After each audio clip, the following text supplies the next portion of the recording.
2014 Year in Review. We start the year with marijuana becoming legal in Colorado. Chaos, destruction, massive overdoses, zombies. Actually, crime is down a significant percentage in Colorado and everything seems to be alright, so. And police are able to focus on violent crimes instead of going after people who are smoking pot and watching Seth Rogen movies. Then Janet Yellen becomes chair of the Federal Reserve. Congrats, Janet! The dollar has lost over 97% of its purchasing power since the Fed was created. So you probably can't do any worse. Just kidding, it doesn't really matter who's in charge because the whole institution is the problem. And then that plane went missing and your mom became a conspiracy theorist. And then Russia and Ukraine were beefing with each other and the US government was like,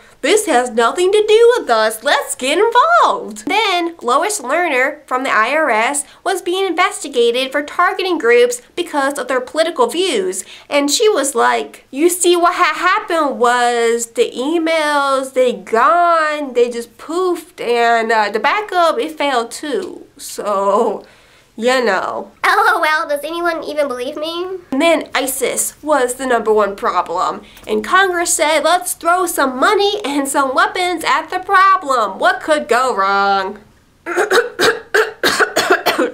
And then GamerGate happened. And I felt like I couldn't really comment because I'm not much of a gamer. But I did laugh because I know so many dudes who play as girl characters on online games because people, gamers, are nicer to them that way. Then the situation in Ferguson happened, and despite the lack of facts and evidence to prove anything, everyone had a strong opinion on what exactly happened and why. And then everyone started dumping ice on their heads. In the summertime, often outside, putting ice-cold water on you in the summer. Such a challenge.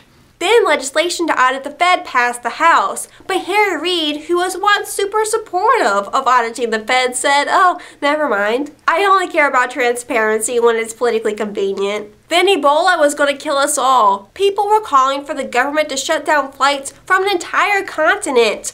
If you didn't think that was a good idea, you were just naive about Ebola. Then elections came and everyone kind of just forgot about Ebola. I guess it wasn't going to kill us all anymore. Elections this year were pretty boring for the most part. Next.